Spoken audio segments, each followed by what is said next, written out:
Call to order Buhl City Council meeting, Tuesday, May 16th, 2023. Mr. Jeffries, please take the roll. Councillor Keeley. Here. Councillor Loeffler. Here.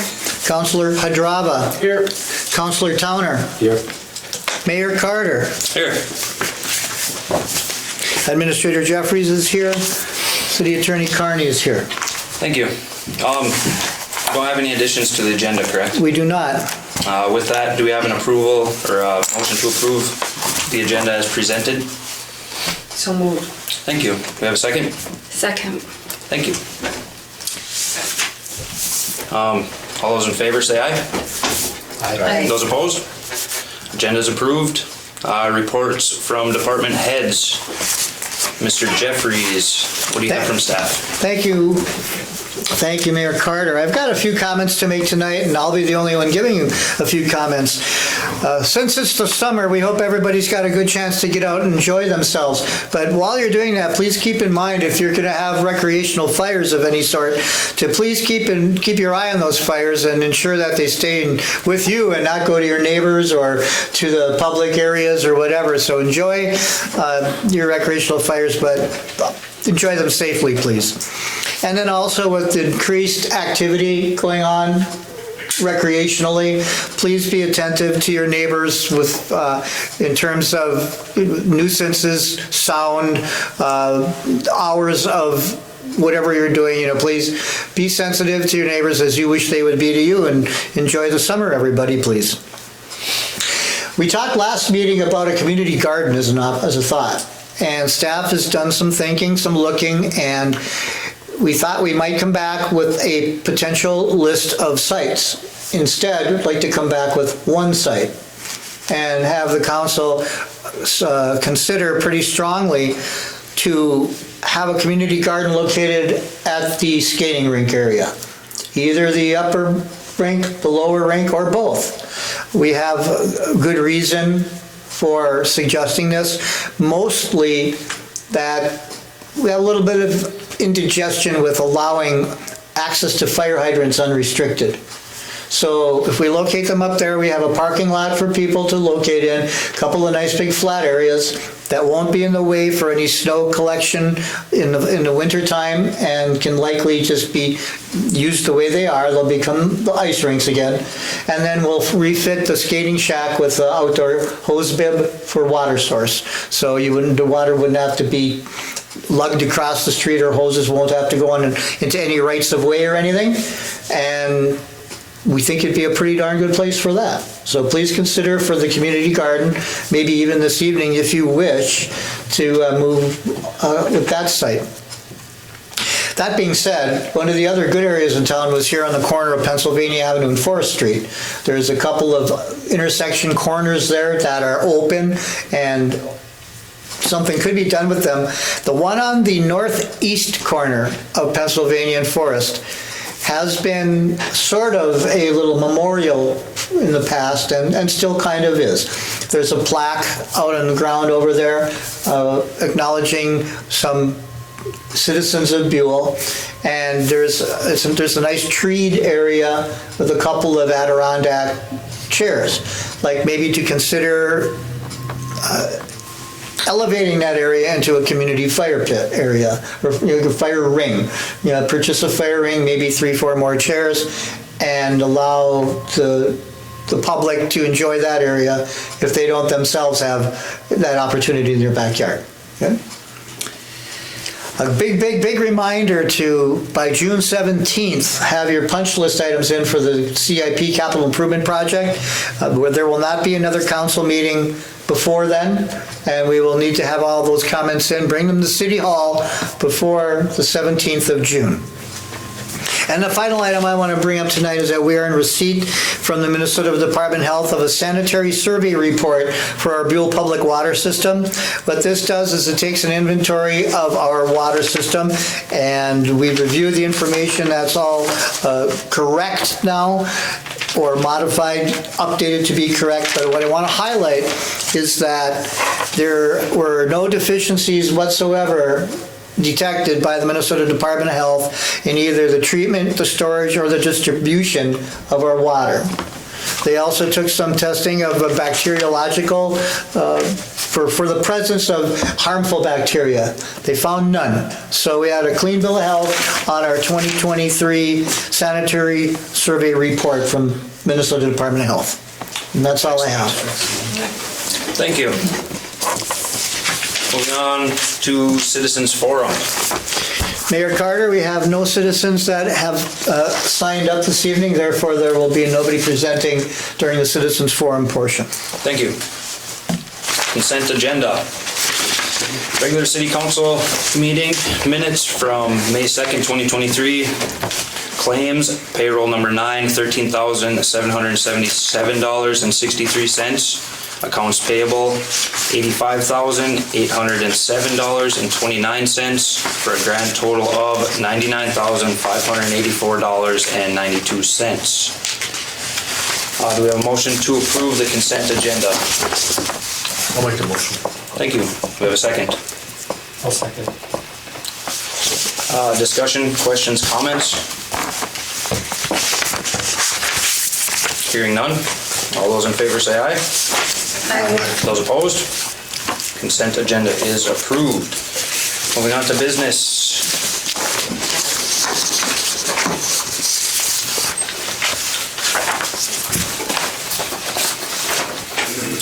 Item A, presentation from the Iron Range Tourism Bureau. The Iron Range Tourism Bureau, of which the city is a member, is this area's destination marketing organization, or DMO.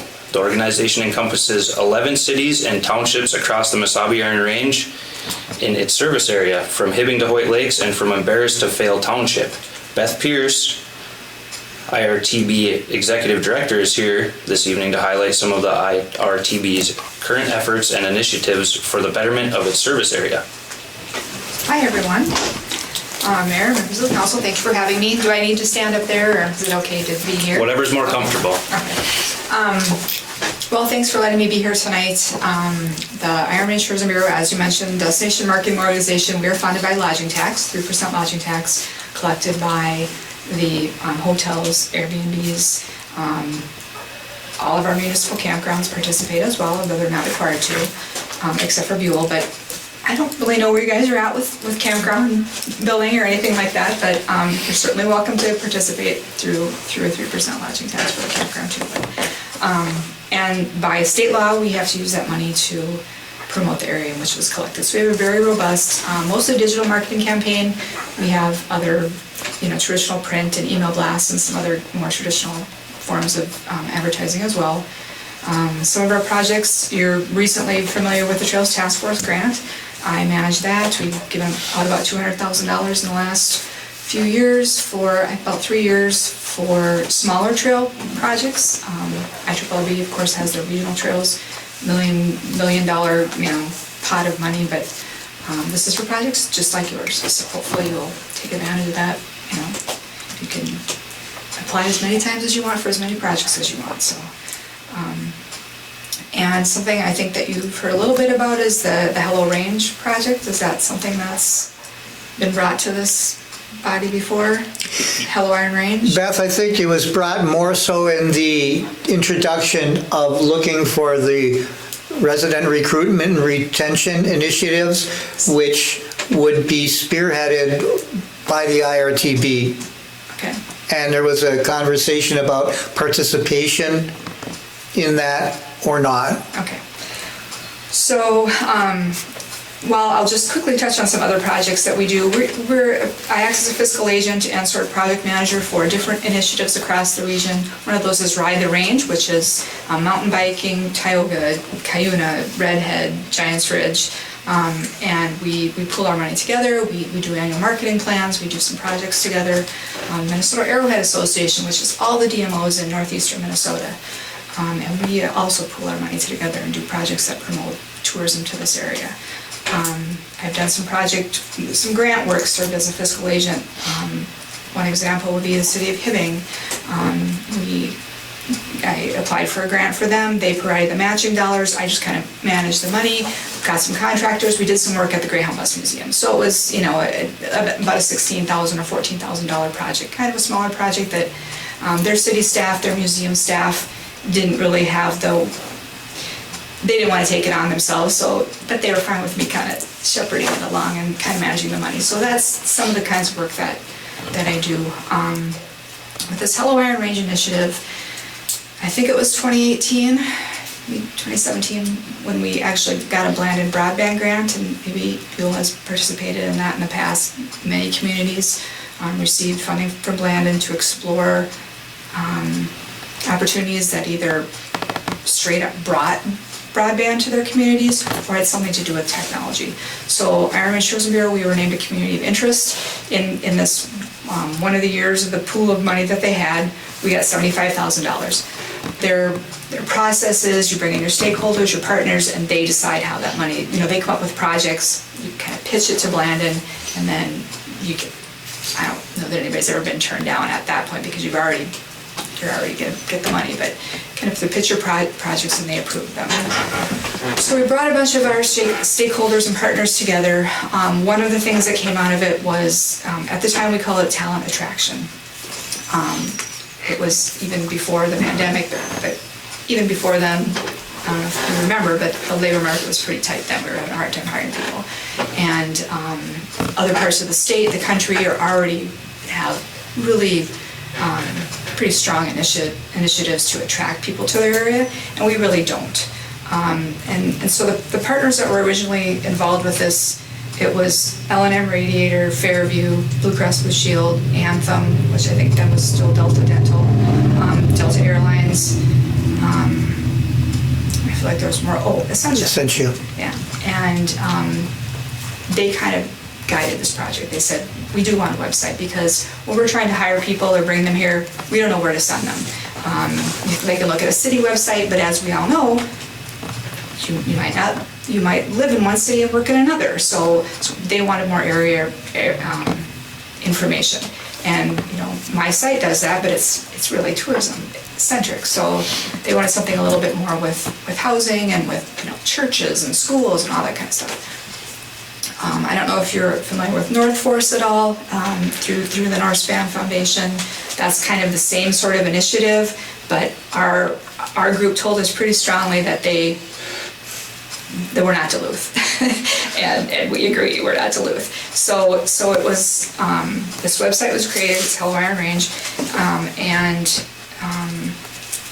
we essentially took everything that they said that they wanted and put it on this website. Problem, of course, was that it needed a home, and so I've kind of limped it along over these years, but it really needs someone to make those connections, because even though all those employers thought it was a great idea and they were involved with it, they're not using it the way they should, because they forget about it, they're not reminded of it, whatever. So we really decided, I've been working for years to get this pulled together, so that we can hire a consultant that can make those connections, that can talk to our employers, what do you want, how can we help you, can keep that website up to date, and can really do a strong social media push. So if you look at Otter Tail County would be one, Greater Bemidji is another one, Itasca County, Thrive Up North, they all have pretty strong initiatives to recruit and retain. That's another part of it. It's kind of gone from talent attraction to resident recruitment and retention. And we're far behind. We're far behind on it. So we have a $20,000 commitment. And let me back up just a minute. All of these other initiatives, they started with grant funding. They still get grant funding. I think the IRRB kind of shoves money to Itasca County anyway. And Bemidji, Greater Bemidji has a foundation that they get money from. But it's the employers then, are paying into it. They're part of it. So they're really funding it. Most of these initiatives have multiple staff. In Otter Tail County, he's a county employee, is the guy that kind of runs it. So anyway, we have a $20,000 commitment from the IRRB. We've asked St. Louis County for $20,000, and some of our cities are already in. Hibbing is in the most with $5,000. Virginia, Chisholm, the East Range Joint Powers Board, that's Aurora, White Lakes, the town of White, and Iwabik. They're going to pitch in a little bit of money. We have an ask into Eveleth as well. And what this is going to allow us to do is hire a consultant. She's currently working with North Span. She lives in Hibbing, but she's going to divide her time between outreach, making connections with employers. That's cities, that's counties, that's school districts, that's our large employers, and sort of helping us shape the website as we move forward and just raise awareness about it, how they can use it. To do a really strong social media push, because that's where we all are, finding information. And so we need to just build up we have a Facebook page, but we need to have an Instagram page too. And it just would be a lot of that kind of slice of life stuff. This house on the market, this place is hiring, hey, there's a ribbon cutting, look at this great trail. Just kind of a combination of who we are and what's going on up here. And the other thing that the money would go towards the marketing campaign. So it'd be digital advertising, sending people to the website, would be informed by those employers. What kind of skills are you looking for? What kind of employers where do you know where, the programs are? They're training these people in parts of the state, so we can, have them be getting digital ads that show the Iron Range as a place to move to and live and find a job. So that's kind of where this is at. I'm not necessarily asking you for money, but just informationally for you, there's going to be an advisory board. So the way that we have this run is it will be Iron Range Tourism Bureau is again going to be the project manager, maybe not so much the project manager, but kind of the fiscal agent for sure. But we'll have some of the oversight. That's not really a good word either, but a leadership role. Mentorship. Yeah, something like that. And there will be an advisory board. So there will be this staff person or contractor, whatever, consultant, and an advisory board made up of initially the communities and businesses that are going to support this financially.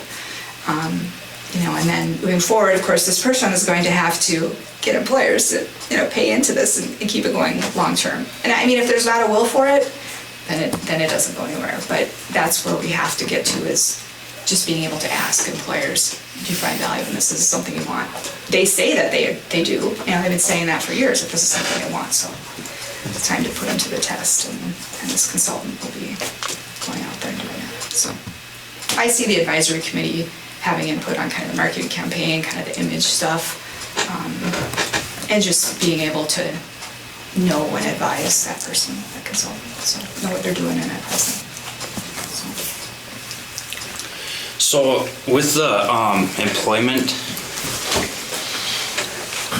category, I guess, of the Iron Range, have you thought about collaborating with Minnesota Works? Is a great website. Yeah, so we're not going to be like a job posting site. I think I see on social media we would feature some of those jobs that are, not always the high-paying jobs or the great jobs, but the employers that need the the workers the most. But we refer people to those job sites. Okay. Yeah. Okay. And I would like to see our employers use the Hello site as,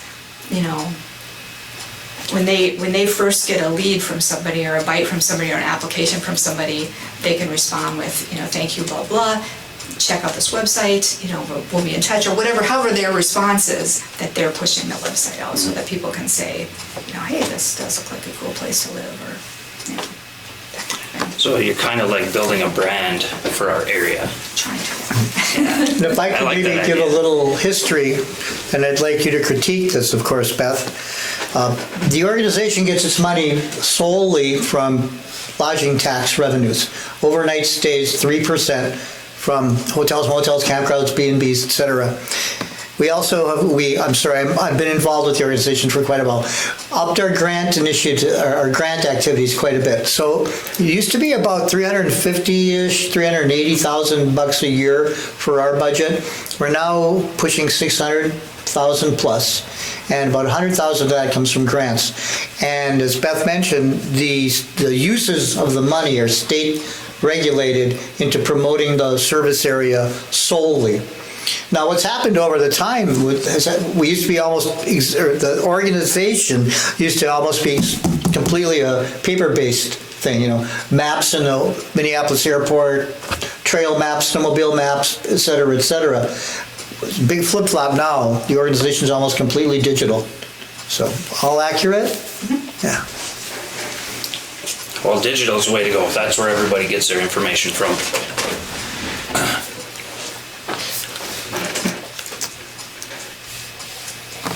Beth, thanks for taking time tonight to come and visit with us, for sure. Yes, thank you. Yes, thank you. So let me say that I'm really excited that you guys are looking at doing more with the recreation area and the campground, and it's just cute as can be over there. It's really, It is. it's really a nice area, and we're gonna launch a new website on Monday, so Buhl has a presence on there, so.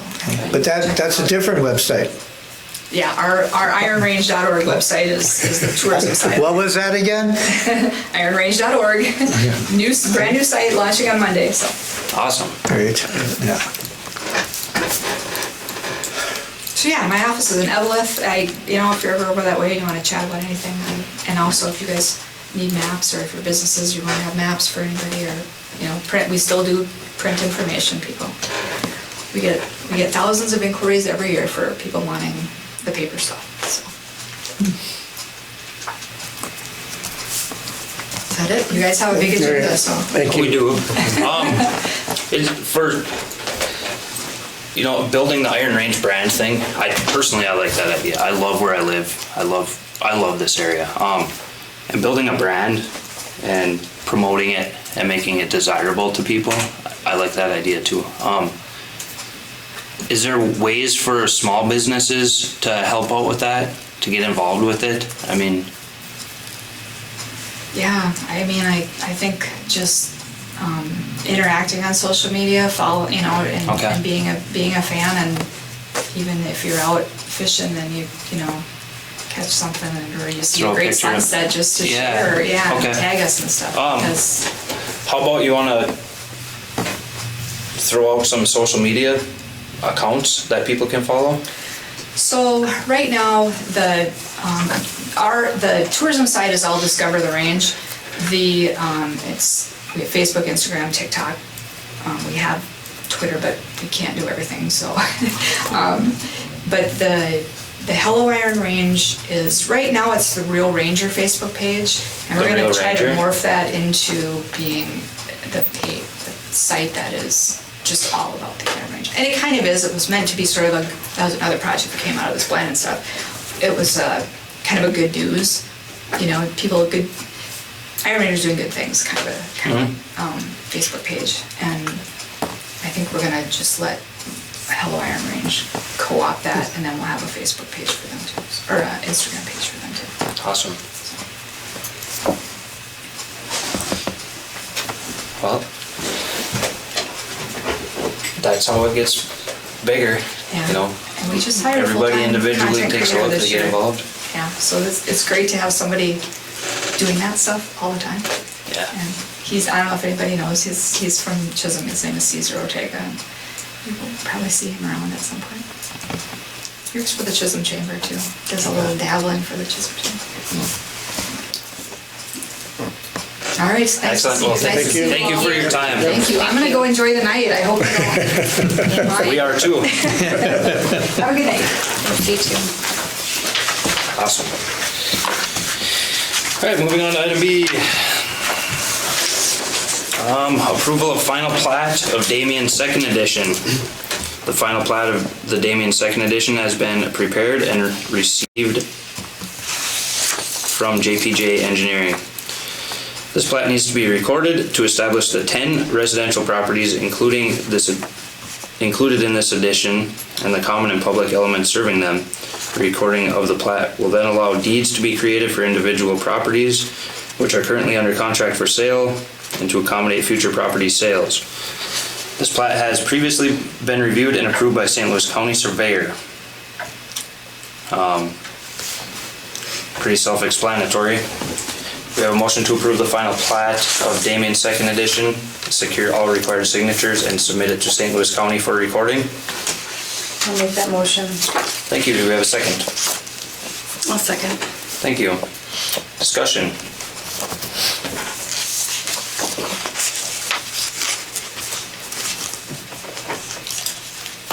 Staff have anything to add? You'll hear later in the meeting about the construction schedule for finishing up the work out there. This will allow most everybody, should they be in the position to do so, to start their building or yet this summer and get it substantially complete yet this year. Excellent. All right. Any other comments, questions?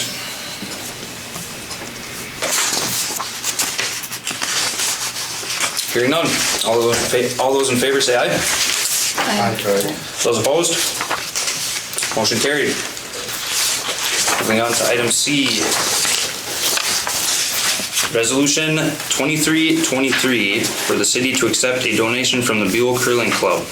The Buhl Curling Club has offered a donation of $1,000 to the city as a financial contribution to help offset costs related to the operation and maintenance of the Buhl Curling Club. Do we have a motion to authorize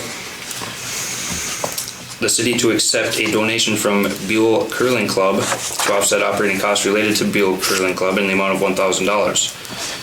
To execute Resolution 2023 concerning the same and to acknowledge this donation with appreciation. I'll make that motion. Thank you. Do we have a second? I'll second. Thank you. Questions or comments?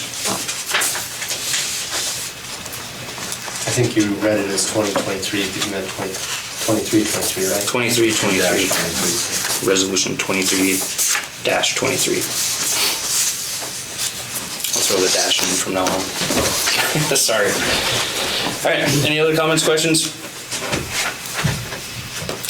This being a resolution, Mr. Jeffries, will you take the roll? Counselor Keeley. Yes. Counselor Loeffler. Yes. Counselor Hadrava. Yep. Counselor Towner. Yes. Mayor Carter. Yes. Motion passes unanimously. Thank you. Item D, Resolution 23-24 and 23-25 for final disposition of parcel number 115-0010-00380, 115-0010-00390, and 115-0010-00400. Can we name these in the future? The city had previously undertaken efforts to record a warranty deed to transfer certain property situated in the plat of Buhl, namely these parcels from the city of Buhl or village of Buhl to a private business entity. The St. Louis County had informed the city of specific items that needed to be addressed or amended in order for these properties and their accompanying warranty deed to be informed and content. Whoa, I'm sorry, I lost it here. St. Louis County had informed the city of specific items that needed to be addressed or amended in order for these properties and their accompanying warranty deed to be informed and consistent, correct? Content consistent, sorry. For the St. Louis County Recorder and or Auditor to accept in order to effect this transfer of property. These amendments have now been made and any accompanying warranty deed prepared. Now, we have to have two motions here, correct? Correct. All right, so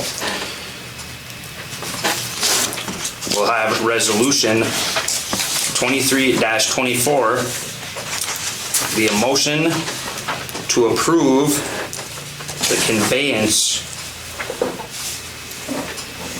of all three of these parcels, correct? Correct. Of parcel number 115-0010-00380, parcel number 115-0010-00390, and parcel number 115-0010-00400. Do we have a motion? All motion. Thank you. Do we have a second? I'll second. Thank you. Questions? Could you repeat that whole thing again? I will if I... Mayor Carter, if I may. Yes, sir. What we're dealing with here are the new Habitat for Humanity lots. Yes. There are 3 parcels of property. 2 of them actually are in the village of Buhl's name. Wow. Yes, that's part of what created the legwork which is required. And one of the 3 are in the city of Buhl's name. They're all connected together. This resolution will convey that block of properties to North St. Louis County Habitat for Humanity. This resolution will. This one will. We have one more. We hope. We hope. Tell the county actually records them. Sometimes they send you back rejection and then tell you got to do something more. So you just keep doing what they tell you to do until it finally gets done. And sometimes it's a mistake on their part even. Well, not very often. All right, so we have a motion and a second. Any other questions? Being this a resolution, Mr. Jeffries, will you take the roll? Counselor Keeley. Yes. Counselor Loeffler. Yes. Counselor Hadrava. Yes. Counselor Towner. Yes. Mayor Carter. Yes. Motion passes unanimously. Okay. Now for resolution 2325. Mr. Jeffries, can you word this? This resolution attests that I certify as the administrator, clerk, treasurer, that the resolution you just passed has not been changed in content, has not been rescinded, has not been modified, and it was approved at a duly held meeting, properly called and noticed, and that a quorum was present. Thank you, sir. Do we have a motion? No motion. Thank you. We have a second? I'll second. Thank you. Comments, questions? So this is just basically saying that it was done at a meeting, everybody was present. I'm attesting that it's all done in the proper fashion. Gotcha. Can we just send them the video? Formalities. All right, do we have a motion and a second? Okay. Any other comments, questions? Thank you. All right, hearing none, Mr. Jeffries, will you please take the roll? Counselor Keeley. Yes. Counselor Loeffler. Yes. Counselor Hadrava. Yes. Counselor Towner. Yes. Mayor Carter. Yes. Motion carries unanimously. Thank you. Thank you.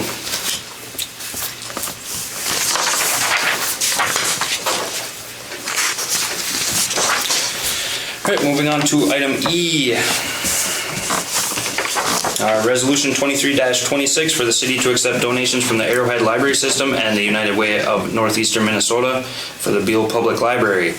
The city has received 2 offers of donations related to operations at the Buhl Public Library. The Arrowhead Library System has offered a donation of $1,113 to the city as a financial contribution towards the library's bestseller plan and crossover reimbursement needs for 2023. The United Way of Northeastern Minnesota has offered a donation of $750 to the city as a financial contribution toward the 2023 Library Summer Reading Program.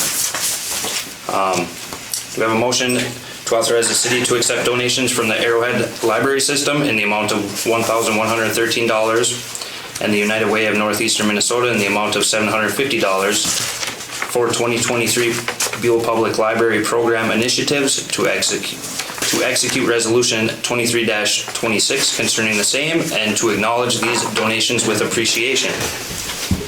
I'll make that motion. Thank you, sir. I'll second. Thank you. Any other comments, questions? You did a good job reading that. Thank you, sir. Okay, this being a resolution, Mr. Jeffries, will you please take the roll? Counselor Keeley. Yes. Counselor Loeffler. Yes. Counselor Hadrava. Yes. Counselor Towner. Yes. Mayor Carter. Yes. Motion carries and passes unanimously. Thank you, sir. All right. Item F. Resolution 23-27 for the city to accept grant funds from the Northern St. Louis County Trails Task Force in the amount of $6,600 for water amenities/trail restoration and rehabilitation. The city had previously approved and authorized staff to prepare and apply for a grant from the Northern St. Louis County Trails Task Force for the restoration and rehabilitation of the fishing piers located on the west shore of Stubler Pit, the dock and boat launch located on the south shore of the Iron Chief Complex, and the associated trails and trail structures to these amenities. The city has received notice that the Trails Task Force has approved this grant application and generously awarded this project a grant in the amount of $6,600. City of Buhl Resolution 23-27 has been prepared to accept these grant funds and to expend these funds for the purpose contained in the city's grant application. We have a motion to adopt City of Buhl Resolution 23-27 and to expend said proceeds in conformance with Northern St. Louis County Trails Task Force guidelines. I was trying to cut you off. You were. I'll make that motion. Thank you. I'll second. Sadie. Thank you. All right. Any comments, questions? Are they already working on that stuff then, Tony, or? Oh, no. And we have to We approve have this to first. accept this first. Because there was some stuff that was taped off or something. Yeah, there's a safety hazard. Safety, yeah. The north that's right. fishing pier. Somebody had mentioned, I haven't been there myself, but I just was aware. After the project, it will not be taped off. Excellent, excellent. What kind of a time frame? Do we have any idea? No, it's pretty open-ended. If we get her done this summer, that'd be great. Excellent. I would just like to thank you, Tony, for your work on this. Absolutely. Thank you. Thank you. Yeah, because there are questions on the community about this, so, Yep. Yeah, so they're looking for a time frame. So. well, I guess as soon as we approve the funds, they're ready for us. We may have to float the initial expense as it'll be a reimbursement. But I happen to have some history knowing that the reimbursement is swift once that the materials are given to the Trails Task Force. Right. Excellent. Well, and that's not such a large amount that it's not realistic to do it that way. Yes, thank you, Tony. Welcome. Any other comments, questions? We have a motion and a second, right? Yes. Mr. Jeffries, being this a resolution, will you take the roll? Counselor Keeley. Yes. Counselor Loeffler. Yes. Counselor Hadrava. Yes. Counselor Towner. Yes. Mayor Carter. Yes. Motion carries and passes unanimously. Thank you. Moving on to item G, approve hiring of summer street laborers, and also we have a addition to this, a beach attendant applicant, correct? We do. Please add the name of Jaden Loeffler as beach attendant.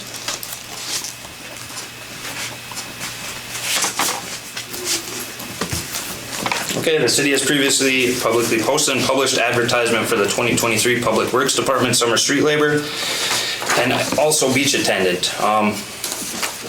With a deadline for the application date of May 12th for the summer street labor. 4 applications have been received for consideration of filling the summer street labor positions, and we have 1 application for beach attendant. Do we have a motion to approve the hiring of, you're gonna have to help me with these names, Louis Benkuski. Aiden Capo, is that correct? Jackson Meffert and Nathaniel Peterson for 2023 summer street labor, and also Jaden Loeffler as beach attendant, pending successful completion of pre-employment paperwork. I'll motion. Thank you. Do we have a second? I'll second. All right, any comments or questions? How many of the positions do we actually have? How many openings were there Wasn't there 5 for? altogether with the beach or this? No, I beach think is separate. for summer labor was 5, I thought. Maybe I'm wrong, but I think that's what it was. And then, I don't know if we had a number for beach attendant. I do not believe there was a number for beach attendant, and 4 or 5 is a complement for street labor. So if somebody else comes in and wants to apply, still they can, or is it too late? Absolutely for the beach attendant. If you want to be on a technicality, we did close the applications for street labor on May 12th. Okay. But there is no closing deadline for beach attendant.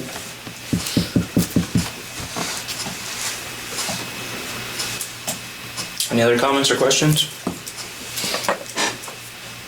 Okay, hearing none, all those in favor say aye. Aye. Those opposed? Motion carried.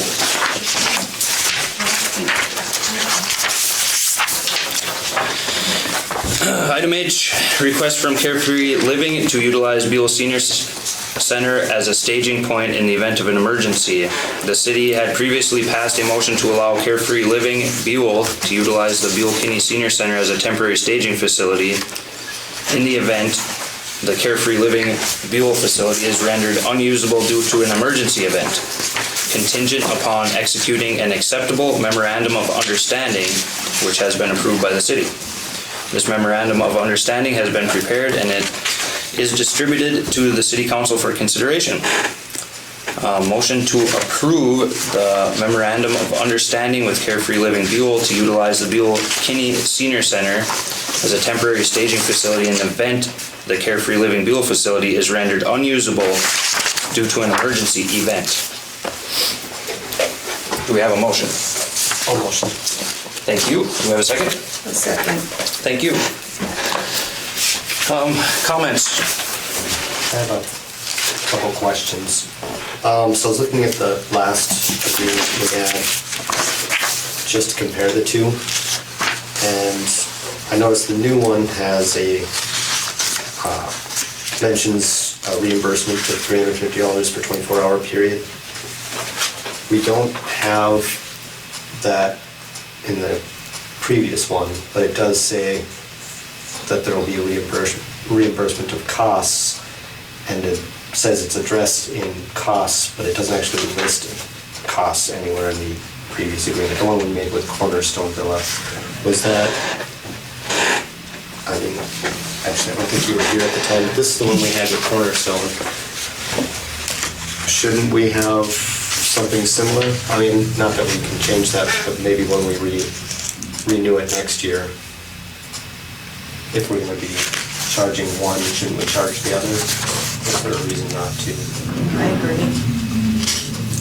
Well, this number was a negotiated number for this particular memorandum of understanding with Carefree Living. Yeah. As far as the Carefree Living one goes, I'm okay with that being in there. It makes sense to be reimbursed for it.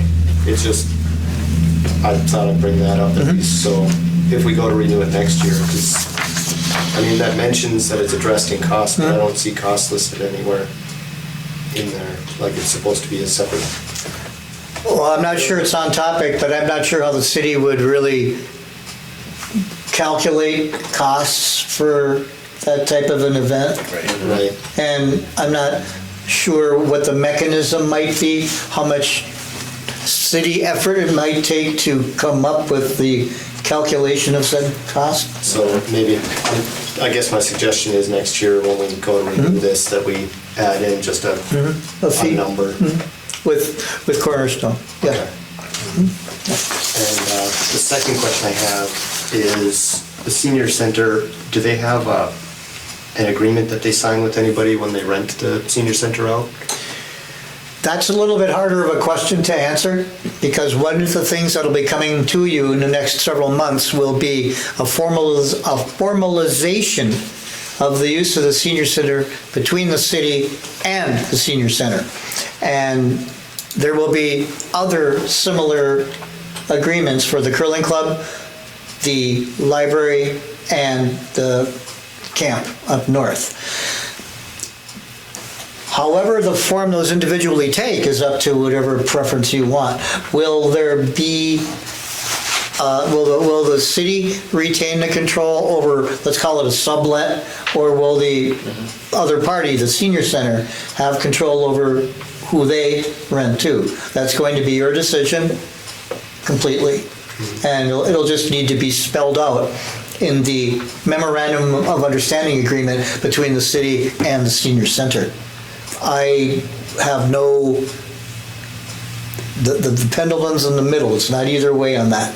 It's completely whatever you folks would feel like having it look like. So the reason why I ask is, say it's during the day that one of these emergency events come up.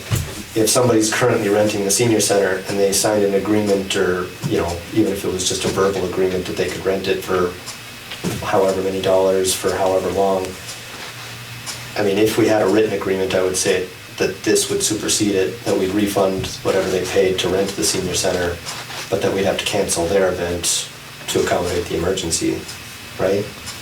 Or, I mean, how would you double book it? Well, it wouldn't really be a double book. Emergency's an emergency. Something happens and it's like, oh, sorry, it's an emergency and, you're here, but, Ideal to say up front, well, yeah. in the unlikely event that. Yeah, that should be Right. listed, that should be listed on the contract Yeah. for renting the building. Correct, yeah. Yeah, maybe subject to emergency with regards to the memorandum of understanding we have with these entities that, Yeah. and hopefully if it is a true emergency, the people there understand it's emergency and that type of thing. I don't think we charge much of anything, if anything, to rent the senior center, so it'd be easy enough I to. think they do. They do, yeah, and I want it, because I have rented it before, and I want to say that there is something that you sign, but I'm not 100% sure. Some sort of liability release. And probably. then it does, I think it's like $30 or something like Yeah. that. So I don't think it would be unreasonable to refund the $30 and say, sorry, but this came out. I guess that's really the only questions I had on it, but otherwise I like the agreement as it's.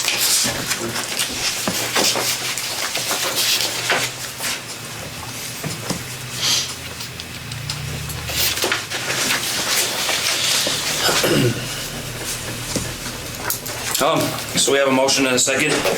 Any other comments or questions? Hearing none, all those in favor say aye. Aye. Those opposed? Motion carried.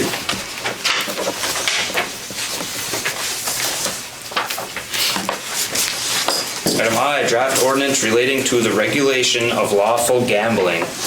Staff has recommended adopting an ordinance to cover these activities, and the City Council has chosen to move forward with establishing such an ordinance. Staff was requested to prepare a final draft of a proposed ordinance, which has been provided to the City Council for consideration and/or approval. Motion to approve City of Buhl ordinance number 23-01, an ordinance authorizing and regulating the conduct of lawful gambling within the City of Buhl, Minnesota, and to have publication of the same in the official newspaper of the City of Buhl. Do we have a motion? I'll make that motion. Thank you. Do we have a second? I'll second. Thank you. Discussion. Sorry, but I read it again and now I have 2 more questions. But first, Mayor Carter, may I start? Yeah, go for it.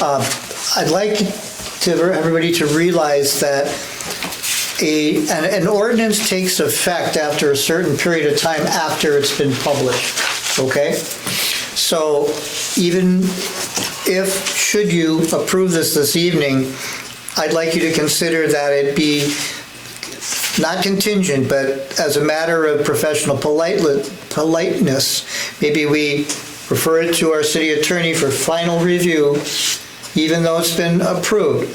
Because if it's not out published, then it's not going to take effect anyway. And then council can have opportunity with any comment they may have on any of the form and content in there, if that's okay with you. Well, with that being said, prior to approving Buhl City Ordinance number 23-01, should we not have council review it first?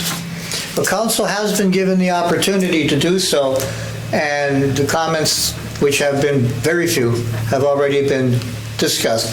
I only bring this up because if you want to go that direction, then the time schedule you're looking at is first final action in June 13, when the next council meeting is, prior to the publication, prior to the adoption. Doing it this other way, I suggest, is if council comes back and says, good, and there's nothing substantive that needs to come back for any council approval, you're approving an ordinance to regulate lawful gambling in town, then we can go ahead and put it in publication, and 10 days after that, it can take effect. So Gotcha. it might save 6 weeks or so. Okay. I'd just like to know what the council input is. I mean, if there's concerns, well, then I can take a look at that, but if there's any concerns, what I recall was there was a shorter version and a longer version, and the council and the mayor preferred the longer version. That's what Administrator Jeffries has brought for you. That's my understanding. Correct. So, Looks like we've made all the changes we requested. yeah, so, and then you guys had a chance to look at it and give input, and so all those changes were made, so I don't, unless there's another concern here tonight, I don't know if it needs to be looked at again or not. Okay. I guess my only concern, obviously we want this in place, right? That's a no-brainer. In what ways, or will it affect what's going on in town right now for gambling? No, it will not. Okay. It will require that after it becomes in effect, that the premises, we have two at the moment, Yep. the premises obtain a local permit from the council if they should need. I would so think that if it's a premises permit they need, which comes from the State Gambling Control Board, they already have that, because they could not be conducting activity in those premises anyway. Yep. Ultimately, what this would change is the obligation of the organizations that have play there to contribute, to be in conformance with any local criteria, which we've not put any in there that's any real different than any of the state criteria, except maybe business hours, et cetera. And then to participate in the financial contribution to the city to be dedicated toward the specific expenses allowed by the State Gambling Control Board for those proceeds to be used. Right now, actually, for history, you have an organization that has contributed to the city, but the city cannot accept that in that form because the city is not authorized to do so yet. The city can accept those equivalent funds as a donation outside of the gambling expectation. But this will just validate that, set forth that donation criteria to the ordinance.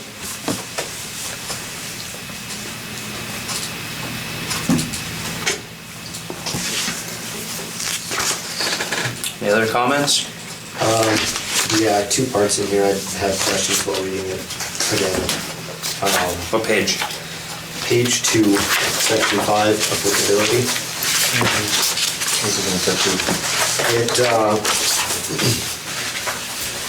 This ordinance shall be construed to regulate all forms of lawful gambling within the city except bingo conducted within a nursing home or senior citizen housing project or by a senior citizen organization. So, If. okay, right, but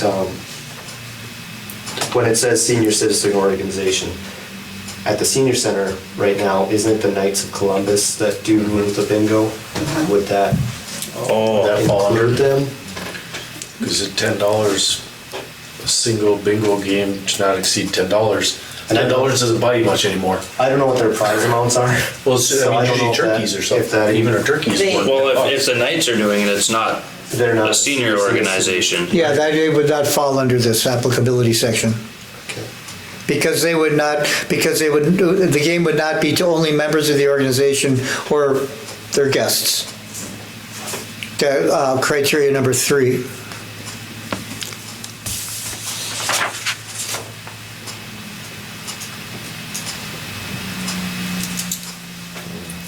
So what? So the Knights of Columbus are treated like any other, exempted if they qualify for that organization, or, regulated organization. With what section 5 is saying is that if you meet those 5 criteria, it kind of falls off the radar, falls under the radar. And there are no further requirements regarding any state licensing or any local licensing, as long as those 5 criteria remain in place. You have to meet all 5 of those. So this exception wouldn't apply to the Knights of Columbus, they would have to try and fall under the exemption from the state. Yes. Okay. Is that making things harder? Do they need at least a local permit then, the one we had reduced the cost of? I can't answer that without knowing the specifics of their operation at all. They just have like turkey bingo and ham Yeah. bingo. Twice a year they have this. Yeah. And they get quite a few people at the senior center. They can get a license for their tickets. Yeah. Yeah, you do like 10 bingos and then they have a blackout. Then they have a blackout, which would exceed exceeds the $200 $200. by a long shot. Not a long shot, quite a bit. Well, yeah, like it's double it. Yeah. Then if they do it a couple times a year, the exempted excluded provisions allow for restricted gaming that, without knowing the details, it sounds like they would have a very good chance of qualifying for it. Okay. But would they have to pay the $50 local fee? I would think. Okay. And as it sits right now, do they pay any fees? Not to us, but probably to the state. The state. Perhaps. They don't have to pay a licensing fee. Unless they're exempt. Well, we were exempt too, but we still have to pay for the permit. Okay. I'm not into gambling, so. We were exempt from the curling club for the L-class raffle. And we still had to pay the permit.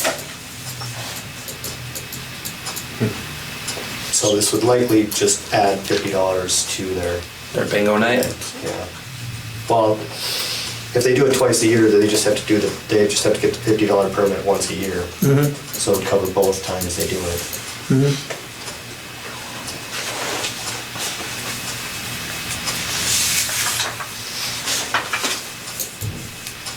I just wanted to get an idea of where that falls in case anybody asks later, because that's one of the only 3 gambling type events I know of in town.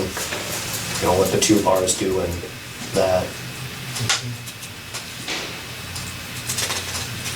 Still don't get how bingo is gambling, but I guess that's how they define it, right?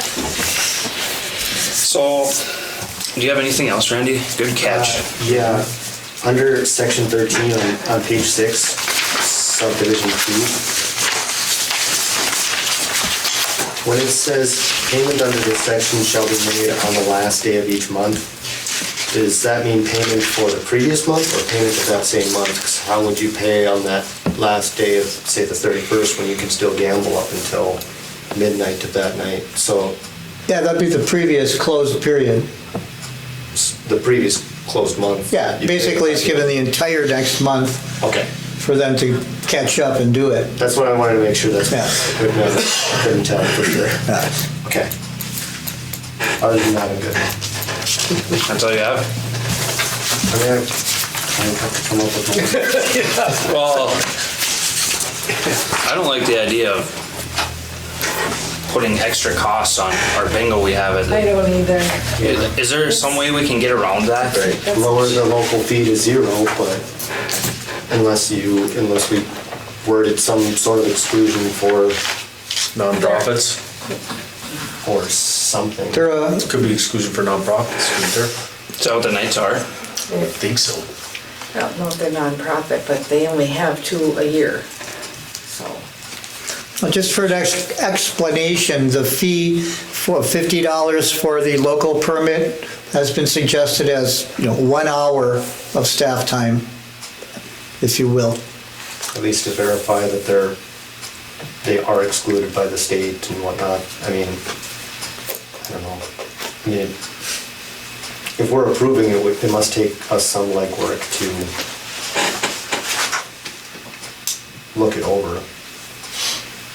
Yeah, but it's turkey bingo at the senior center. We're adding For the fees to. church. Yeah. Well, let me ask this, and ahead of time, I'm not sure how deep we really want to go at this meeting or not, but let me ask this. The blackout, what do they pay at the end of that? It's whoever, What is the prize? however many people What pay. is the prize? Money. It's money? Yeah. Cash money? Yep. Okay, well, that is state law. State law as to the volume of money before you become regulated, if you will or won't, okay? So that then goes back to saying they really can't get out of it unless you decide there's no local fee or there's a lower local fee. And then we set that at, I told you why we set it at where it was for the proposal.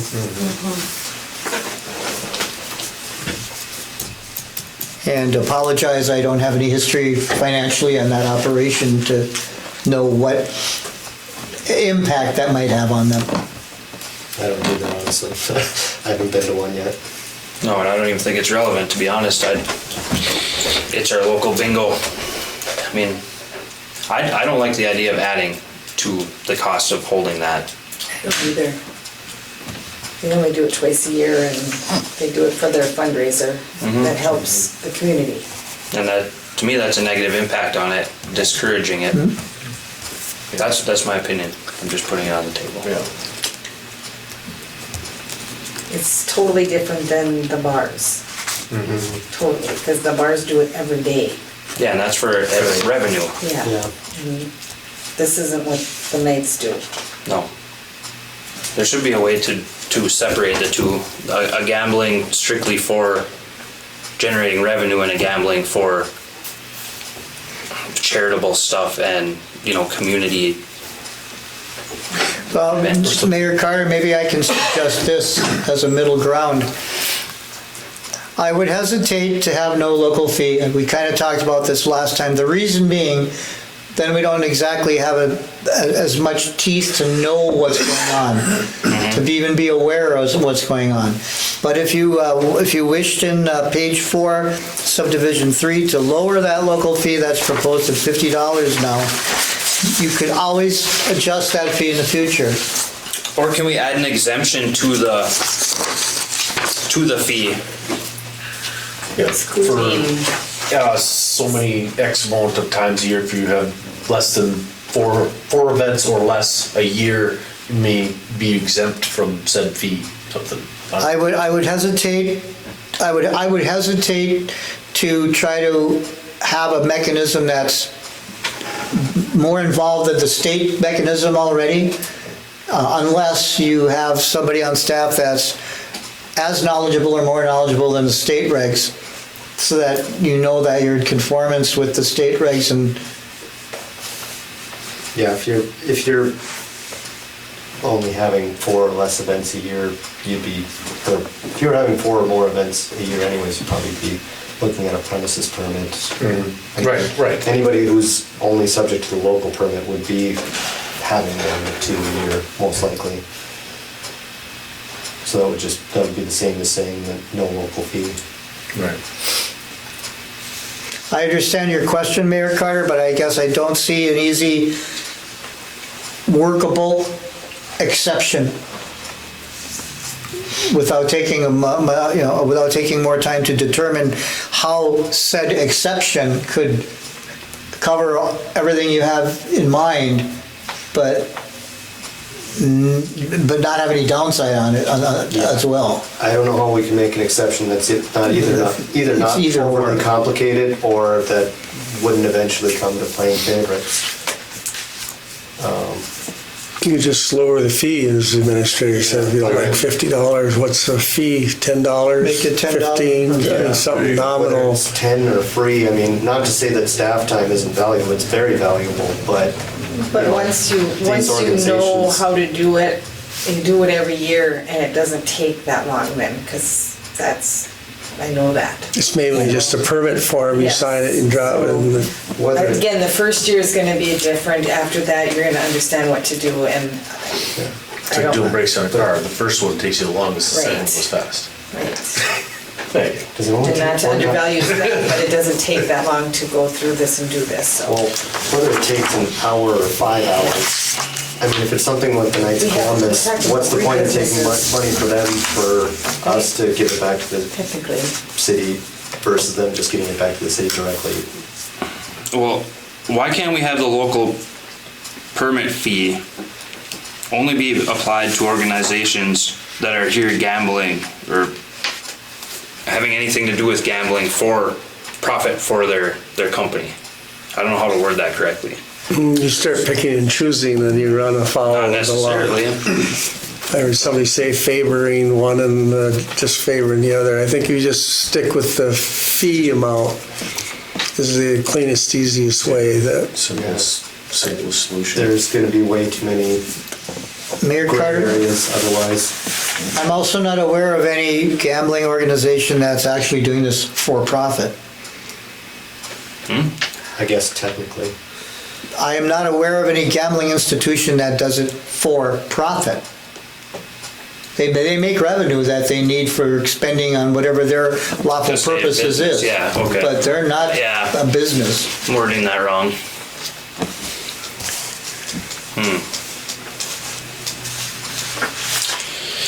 Council? Lower to $10. I agree. Yeah. It's the easiest. Yep. I mean, Then it's fair. So we'll just reflect that in the motion. Okay.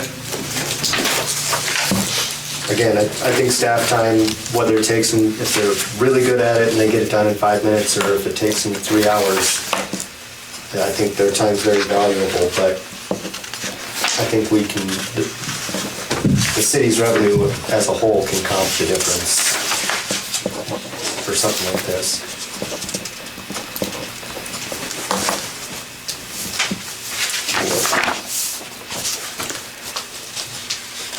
All right. We'll start back at the top here. Do we have a motion to approve City of Buhl ordinance number 23-01? Point of order, motion is on the table. Oh, motion is on the table? Yep. So what, I would rescind the motion? No, Sorry. Amen. And the Amend. motion, I'd support it. Okay, so amend the motion to add, or to change from $50 to $10 For the local for the thing. local fee. Does that sound right? yep. Okay. Do we have support? I'll support that. Perfect, thank you. All right, any other comments or questions?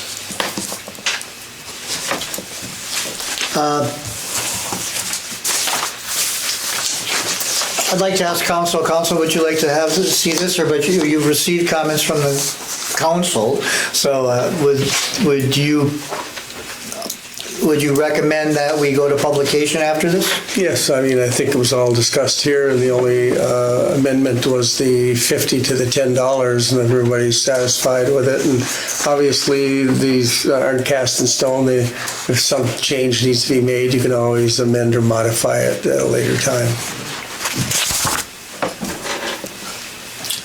All right, thank you. Any other comments, questions? Hearing none, all those in favor say aye. Aye. Those opposed? Motion is carried. Congratulations, Buhl has a gambling ordinance. Soon. Item J, update on Damien Addition Phase 3 infrastructure construction schedule. Infrastructure construction activities related to the completion of the Damien Second Edition project will be kicking off in the near future. Activities will include Franklin Street improvements, Burnett Drive improvements, and Jefferson Street improvements in the immediate vicinity of Damien Second Edition. Work will include final roadbed grading, the installation of curb and gutter, as well as paving of the new streets. Improvement work to correct the existing grade will occur on Jefferson Street. Additional project work will include milling and overlaying of pavement on Woodbridge Avenue and improvement on Seville Avenue done by the bank.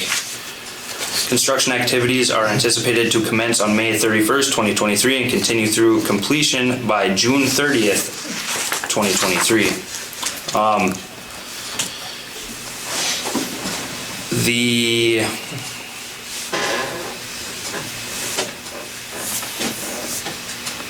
Also the intersection by the park, correct, Mr. Jeffries? Robert Street? That would be part of the Jefferson Street. Okay, that's what we're calling it. So where how do I explain that? Where Robert Street comes up to where the old highway goes down, right by the park and the skating rink there. That's going to be getting worked too. That's included in this, correct? Correct. Okay. Is that of the things that are being done, is that one of the first things being done by chance? So that if there's any delays, it doesn't run into 4th of July parade? Well, let me make the comment that the schedule was desired to be complete by mid-June. However, road restrictions not even yet being off and not going to be off for another week and a half or so pushed the project beginning date back. So the hope is that nothing impedes any of the 4th or the all-class activities, but we wanted to have a buffer before we would have to start talking any contractual penalties for a completion date.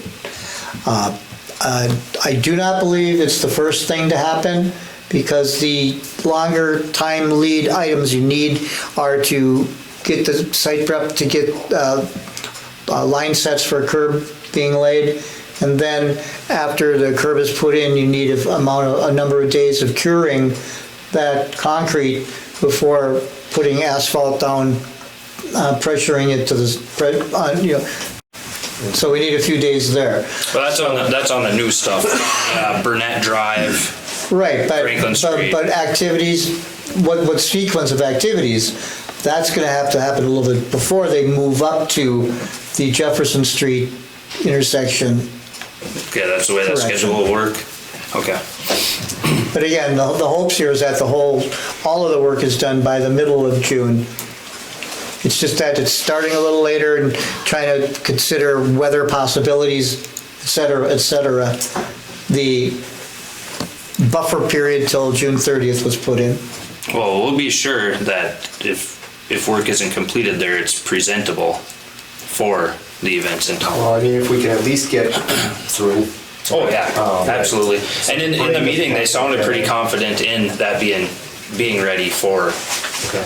Right, and the contractors are aware of the events going on in town, beginning on June 27th-ish. I mean, if they don't want to work in the rain, I'll go out and hold an umbrella if I have to. I just, it'd be difficult to reroute the parade, a week or two prior if we had to. Well, they sounded pretty confident, but contractors are contractors. Right. So we'll just make sure we hold them to their word. Well, and Minnesota weather is... Yeah, it was snow amazing. Just a couple weeks ago. You're going to say amazing, right? I don't have a word for it. It's amazing. All right, any other questions on the construction? The street that's going between where the ball fields, where the new houses are, and the park, is that joining into that parking lot in the park next to the I don't think so. No. tennis court area? No, it'll be an extension of Franklin Street from the south going north and curve around the north end of the new development neighborhood and then connect at what'll become almost a 5-way intersection at Memorial, Jefferson, and Burnett Drive. Would And Monroe. Roundabout. I'll move.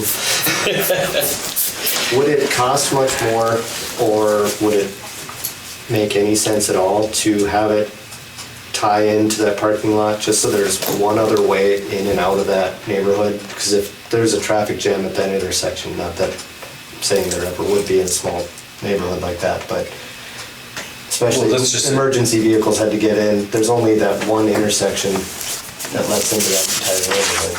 That's a good point. That's something you could add on later though too. We'll put brand new curb and gutter in, and then demolish it just to, I don't know if it would gutter, because that side. that parking lot is Yeah. right there. Rather than everything meeting at Monroe and Jefferson. Sorry, I don't have a bigger phone. But, I don't know, thoughts? Well, I know the curb they're putting in isn't the high curb like what's in town here, correct? Correct, it'll be a drive over. It's the drive over curb. So even once all the curbs are in, if that's something that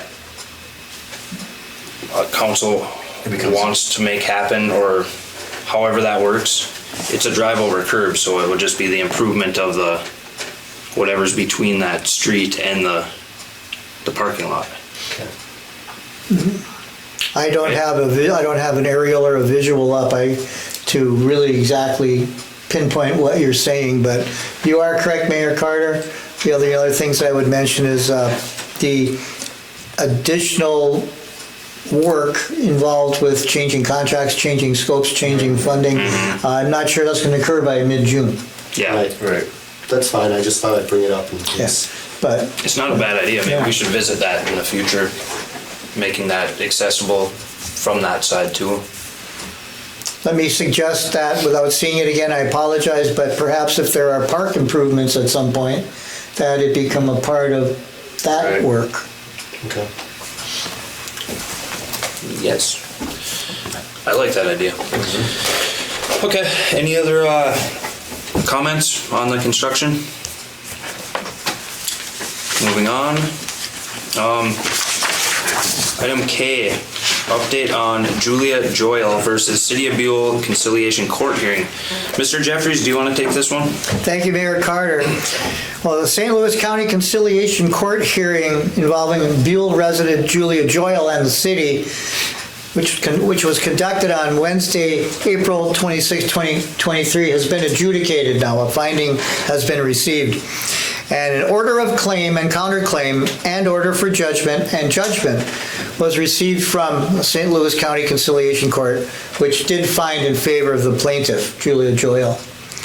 I have access to the court's findings, and direction from the council is requested as to the next steps. To what we would do is to weigh in with the League of Minnesota Cities Insurance Trust as to whether or not the matter would be appealed or whether or not the matter would be settled. Thank you. With that, what's staff's recommendations? Staff, from what has been noted from an objective point of view, would suggest appeal at this point, as the thoroughness of any non-favorable, or that's the wrong word, the thoroughness of the evidence analysis, we don't know how much was done. We only know how the order was received. And the body of evidence could be construed to be sufficient enough to where appealing could lend to a modified decision or a different decision.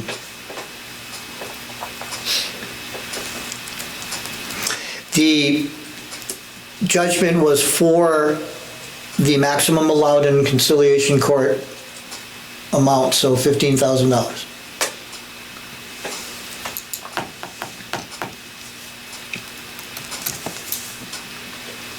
So And you don't need to, this is an informational item tonight, Okay. and this was the information and the order was received 8 days ago, possibly, maybe less. So whatever, if you wish to provide some direction tonight, that's fine. Don't think it's necessary, though. It's been turned over to the league. They handled it. They were well represented. The judicial officer, it's not a judge, it was a judicial officer. I've known him for 30-some years, and he's favorable to the small person. And so, I mean, I don't want to get in too much on TV, but the, damages claim and, did he go through it item by item and dollar value? I don't believe so. I just gave it what she asked for. Is your recommendation to appeal that too? Well, I mean, again, you rely on the league and their adjuster, they do it all the time, and they have lawyers on staff, or they hire law firms. The question for Buhl is, if they were to pay that amount, how does it affect your premium? Would it go up or not? That type of thing. With our insurance? Yeah. That's a very good point. So as of right now, there's no action that needs to be taken here. No, I don't believe so. I don't believe we were in, is there a 30-day requirement? I'm not sure the time frame, but it's been turned over to the league, your insurance carrier, and they have a duty to defend. And so that's been done. And so now with Administrator Jeffries and the adjuster in the league, are they going to go forward, or are they going to say we're just going to pay it? This is that basement that flooded last. During the superstorm, Yeah. multiple basements flooded, right? Well, let's get into defense, act of God, and things like that. There were other allegations made, and leave it as that. But I mean, if we're going to be making any suggestions for direction tonight or otherwise, I mean, the only information we have on it is the couple paragraphs that we've gotten saying that this is happening, and you can come and check the city office. And no, that's my question. Can we see what this is all about? Yeah. I mean, the only other information I have is what I saw on Facebook, but that's... Yeah. Of course you can, but I guess I'll just remind everyone that appeal is an option. It's available to you.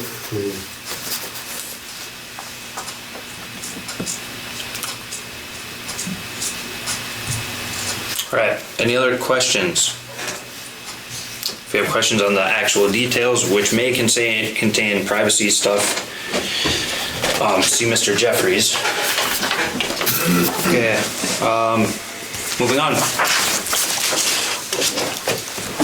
Item L, we have a summary of local Board of Appeal and Equalization hearing May 15th. Local Board of Appeal and Equalization hearing conducted on Tuesday, April 25th at the Buhl Senior Center was recessed to gather additional information and reconvened at 10 a.m. on Monday, May 15th at the Buhl Senior Center. Representatives of the City and St. Louis County Assessor's Office were in attendance. The hearing was conducted to address valuation and equalization matters on real property in the City of Buhl.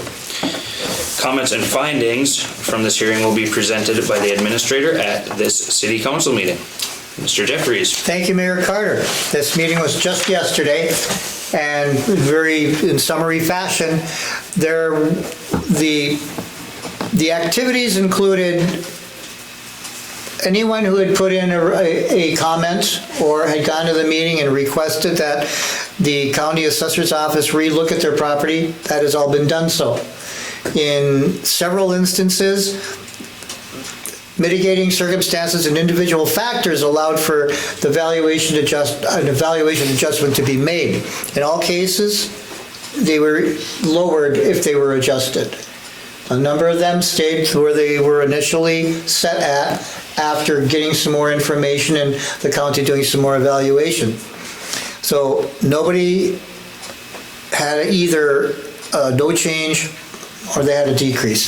So the end result was that all parties who had requested were attended to, and the local Board of Appeal and Equalization, made up of members of the City Council, accepted the findings and recommendations of the county and moved that the county's recommendations be carried forward.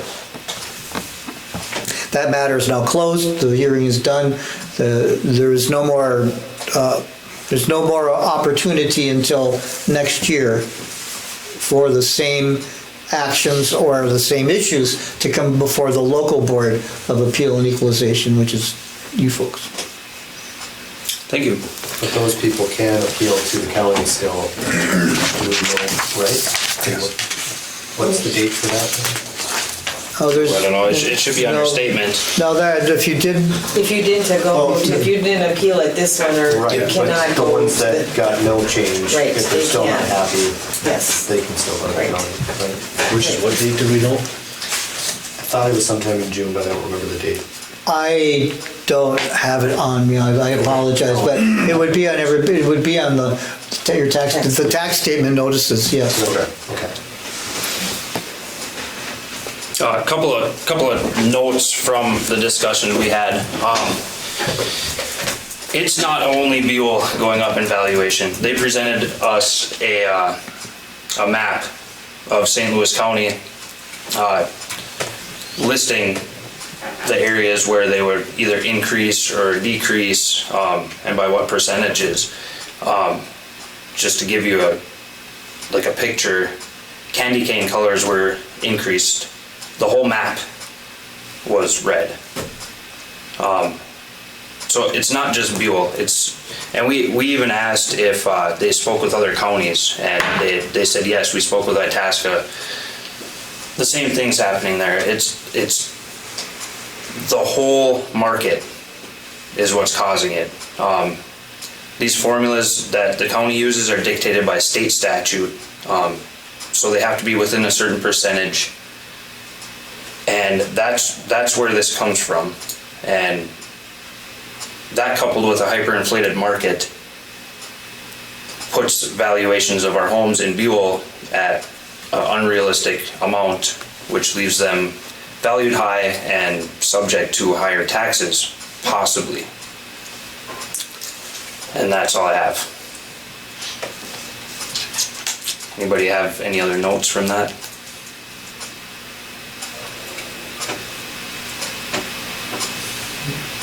It's happening everywhere.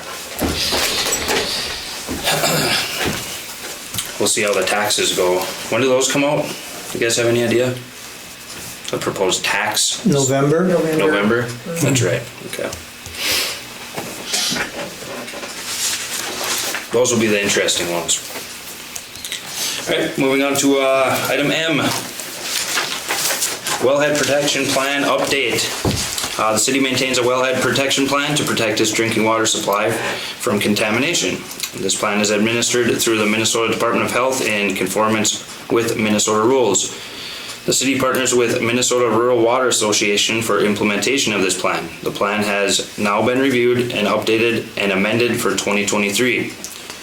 Of note in these review activities and actions is to look at considering, 1, procuring a new water meter for municipal well number 2, 2, procuring an emergency generator for the water tower pump house, and number 3, planning for the electrical interface for the emergency generator equipment. Staff will investigate the opportunities for funding sources and grants to help accomplish these objectives. Of additional note is the availability of a large map of the drinking water supply management area, which is now at City Hall and available for all to view. Continued conversations with the county, MDH, MPCA, and residents will be ongoing. That's the map we were looking at the other day, correct, Mr. Jeffries? That's right, Mayor Carter. This is, as we all know, our water here is one of the greatest resources in northern Minnesota, and protecting it is important. When me and Mr. Jeffries were down trying to secure funding for our projects in town, we sat through testimonials from other communities. I mean, basically what you do is, in layman's terms, you go down there, you explain you pitch yourself to politicians, and in that, we listen to other communities, and to hear the issues they have with their drinking water supply. I mean, they have contaminants, natural contaminants, they have issues with their infrastructure with it, and there's communities struggling with it. What we have here, we're very fortunate to have, and protecting it is of highest priority. And that map that we have here, I think everybody should stop by and take a look at. It gives you a visualization of the area where any rainwater, groundwater, any flowage on the surface can affect what we use for drinking water. It's an excellent tool to have to be able to understand it. And that will remain at City Hall for anybody to view, correct? It will, and if I may, Yes, go ahead. one of the things here, the drinking water supply management area map, it looks a lot simpler than it really is. the highlights to note here is Buhl has 2 municipal wells, right? And what we want to do is we want to protect both of those wells from any potential impacts. What you're looking at in orange hatching is the area of town that has the highest potential for any impact on the well. It's not, and when I say highest, I mean highest relatively. It's not that it's got high potential. It's the highest in our area. The yellow hatching is for the more moderate or the lower amount of where there might be impact to the wells. The dotted blue line is the drinking water management surface water area, or drinking water surface water management area. The darkest line you see is the area where there are contributors to the drinking water supply aquifer, where the greatest contributors are. So this is very much of an informational sort of a map. It can be used for in the future if there are activities which are projected to happen, to evaluate whether it might create any sort of an issue with protecting these wells. And not every developmental initiative has bad impacts with it, but it'll be good to be able to assess potential impacts and how far they may spread into the very valuable water supply of town. Yes, this will maintain its life here in City Hall. We may or may not put it up somewhere on a permanent basis, and I'm expecting we will make this also available on the website for perpetuity. That'd be excellent. A couple other quick comments on the wellhead protection plan. We look like we're in fine shape. Want you to consider that comment about the electrical generator for the tower pump house and the hookup for it. That is a improvement to the existing tower and distribution system, which could lend that system into much longer life and much longer useful life if that were to be considered. The generator would allow for the pumps to continue to operate whenever there's a power outage. And, well, that's actually a pretty valuable thing to have. Yeah. And then also, water meter on well number 2 is in poor condition. Well number 2 actually does not have a meter on it. Oh. And ought to. And funding is being, hopefully funding will be secured yet this year for that. I'm trying to get $10,000 for that. Don't know what the complete impact would be, but maybe $16,000 was a projected cost of that water meter install on well 2. The generator procurement, phase 2, if you will, the hooking the electrical interface up, a separate funded phase 3.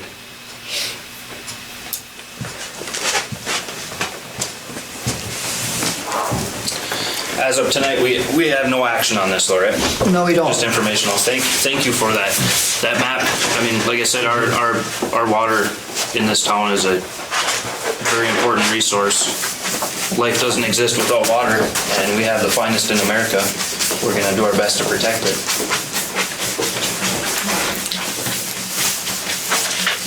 All right, any comments, questions on it?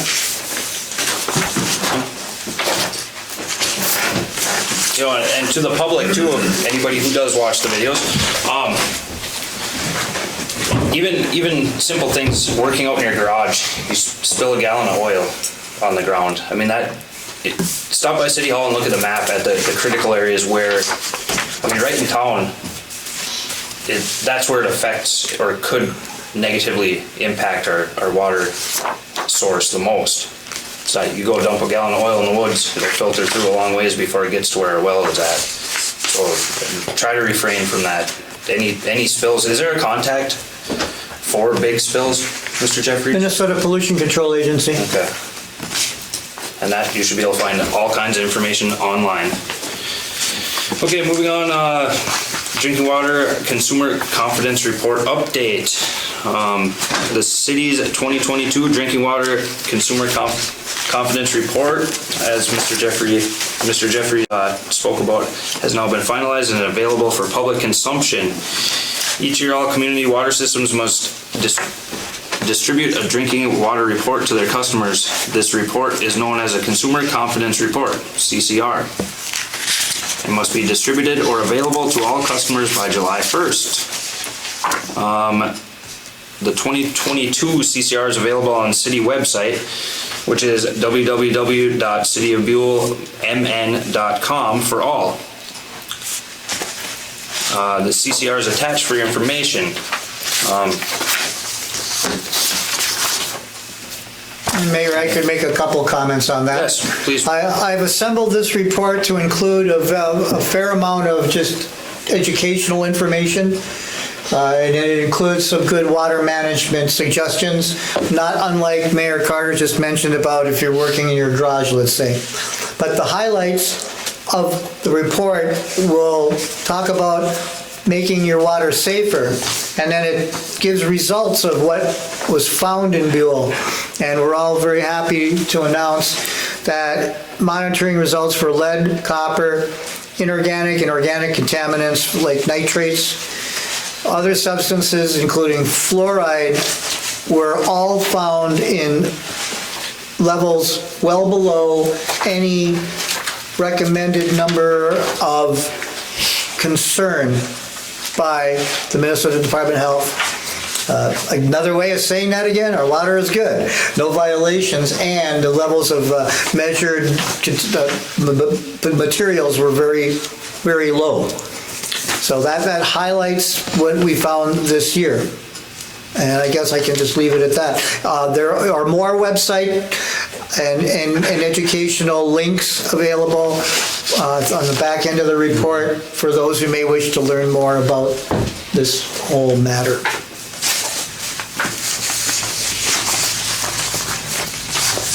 So we have amazing water and then we add fluoride to it. No. Yes, we add fluoride. Yes, we do. We add a small amount of fluoride. Because typical sources of erosion, natural deposits. Yeah, but by regulation, it is added. Right. And from what I understand, Buhl adds the bare, like the minimum amount. They send these down, they take tests throughout the city, and they send these reports down to Government the Minnesota regulated. Department of Health once a month. So once a month, these samples are sent and they are looked at to make sure that we're in compliance every month. Once a month? Once a month.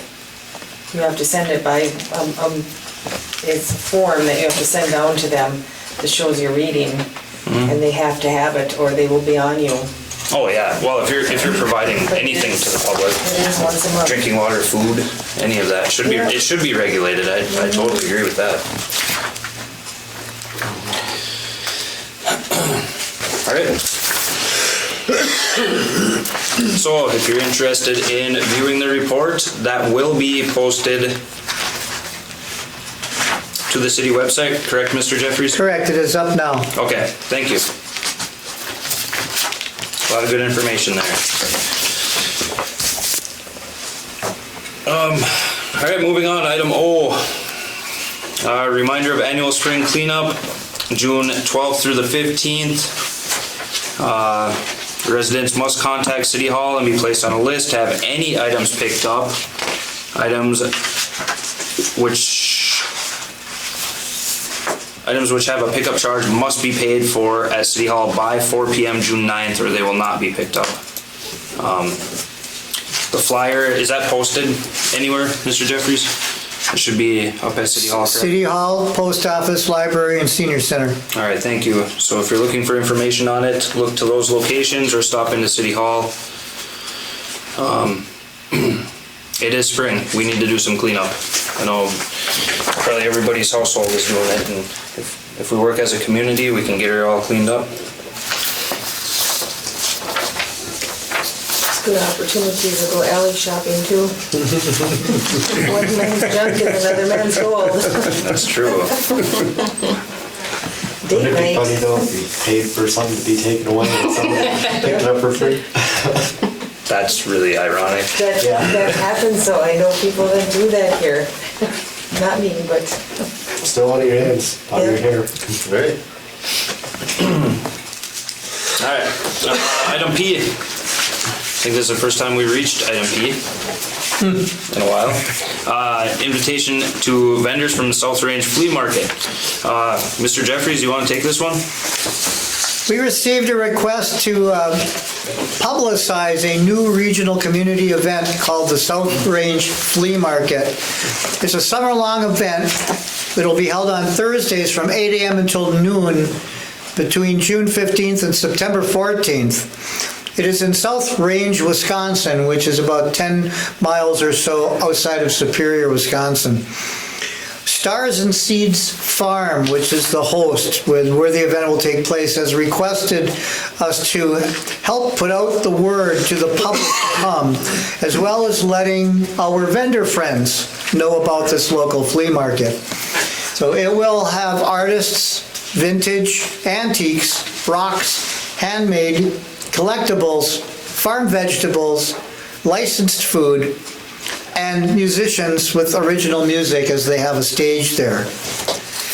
Informational flyers regarding the new South Range Flea Market will be here in City Hall, at the post office, in the library, and at the Senior Center. So this is a first year, it's coming right out of the blocks, attempting to make a more regional community event. I realize it's a little ways away, but I also thought it was important to go right ahead and publicize them at their request. So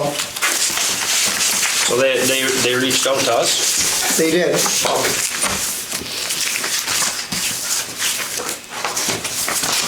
The dates were? June 15th through September 14th, Thursdays from 8 until noon. Okay. Excellent. Should get one going around here. Okay, and those, like you said, those will be, flyers for those will be posted at the usual locations. Yes. All right, thank you. Moving on to councilors' comments. Anybody want to go first? I will, because I have a few. All right. Okay. I just want to touch base on a couple of things that Mr. Jeffries said. The June 17th meeting, it's our only meeting in June. That punch list needs to be done by, the meeting's June 13th, and the punch list needs to be done by the 17th, correct? Correct. And is that anything people see in things that are wrong in the areas of where they live with the new projects, or like if we're driving around and see things? Yes. Like the dip on Pennsylvania, that thing? As long as that was in the project area. Yeah, okay. Yes. Just asking, okay. Yeah, after June 17th, we lose that opportunity to address it. Okay, all right.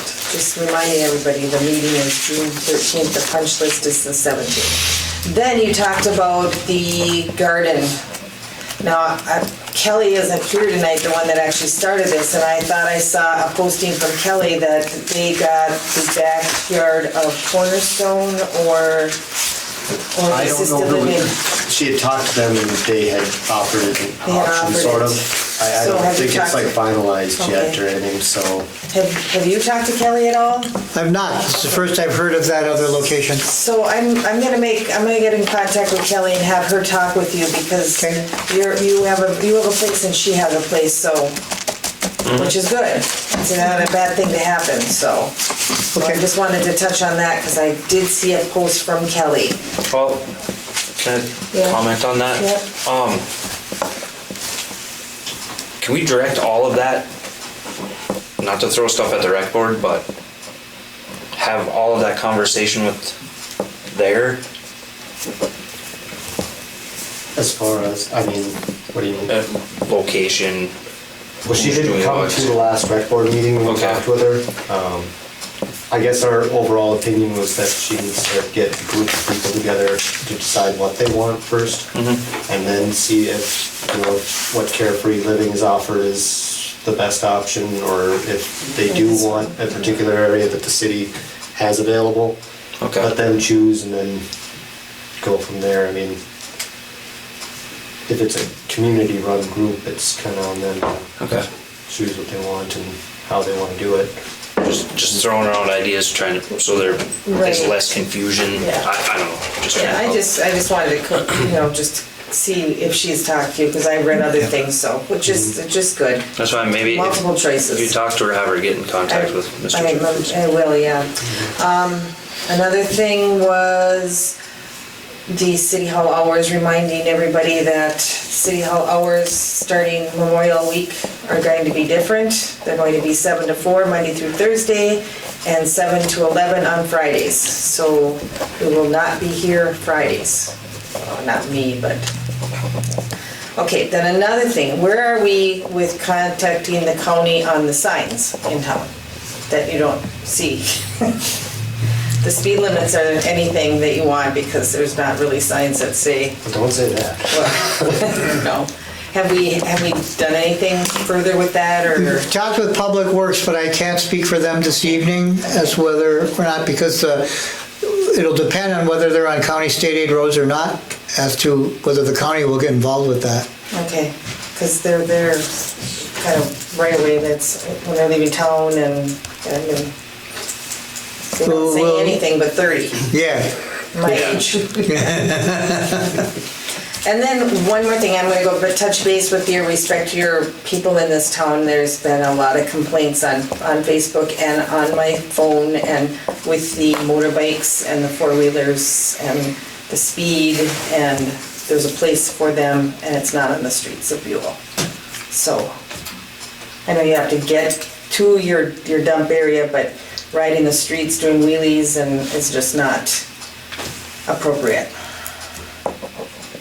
Reach out to Chisholm Police Department to take a look at that when they're patrolling. You stop a couple of them, that goes a long way. And I do have an appointment with Chief Manor this next week. I mean, I literally watched them come down the hill from the Buhl sign, jump the highway, and land in the median. I mean, I just thought that was, but then I got a lot of complaints about just, and there's a lot of it going on, so. Right. And I get it, kids are kids, adults are adults, but we have to remember that they're not really allowed. My neighbor I just heard my neighbor a couple days ago lecturing the kid, said when you leave out of here, don't go being loud or revving up or anything until you get out of town, or they're gonna make you walk it out of town like they used to make us do. It's gonna ruin it for everybody. I remember that. Try not to be a Debbie Downer, but these are complaints coming from our residents, so I have to pass it on.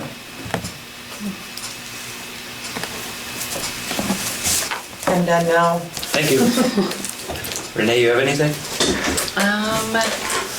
I think that I saw on Facebook like a Memorial Day service on the 29th, is that correct? I can't remember what day it was going to be at 9 a.m. Apologize.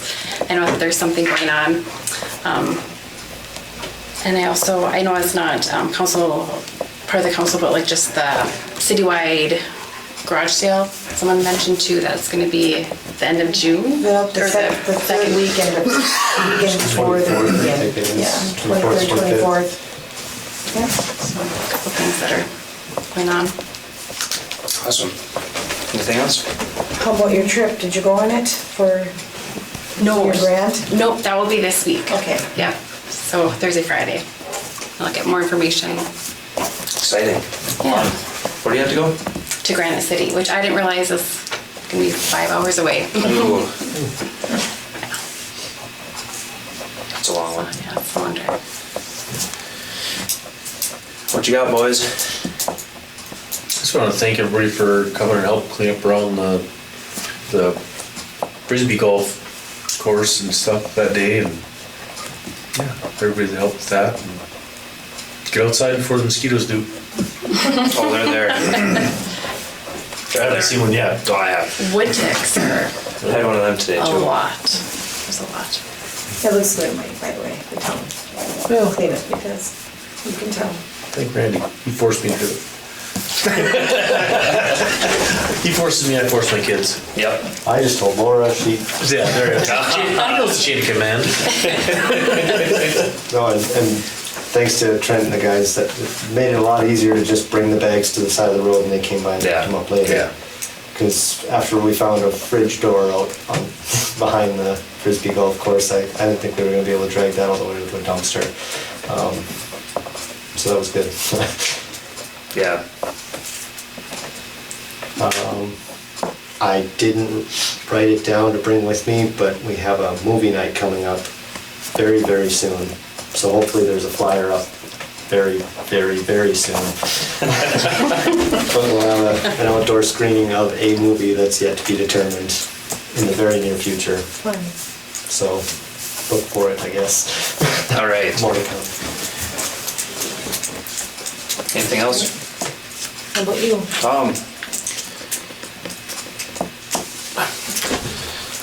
I don't really have anything, but I do want to say thank you to everybody for cleaning up the, I don't want to say frisbee golf, disc golf, the park, I dated myself. beach. We used to call frisbees.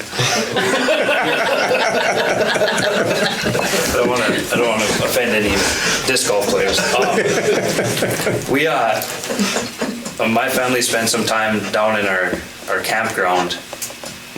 And if anybody's been in there, you come in the entrance and then you can go up to the right. And it is a beautiful campground. But I tell you what, whoever's camping in there would rather, instead of walking to the garbage barrel that's in their campsite, they'd rather just wing them over the edge. There was bags, car parts. I mean, we filled up 4 bags of trash down in there, tires. I mean, there's everything down in there. If you're out in our town, anywhere, don't throw stuff out the car window. Don't throw stuff in the ditch. I don't know. Clean up. If you got a minute, you see something on the ground, pick it up, throw it in the trash can. If we all do a little bit, it equals a lot. And anybody who watches this video of this meeting, if your kids are riding them dirt bikes, tell them to tone it down, because it's gonna take just one person to ruin it for everybody. Everybody here has an ATV or a motorcycle or some sort of something you ride on in the outdoors. And if we don't tone it down, that law that is written that says we can operate these pieces of equipment on our public streets, that law may go away. So let's keep it cool, push them out of town, idle them out of town, and then we keep that around for us all to enjoy. That's all I have. So do we have a motion to adjourn? Thank you. Do we have a second? Second. All right. All those in favor say aye. Aye. Those opposed? Meeting adjourned, 8:23.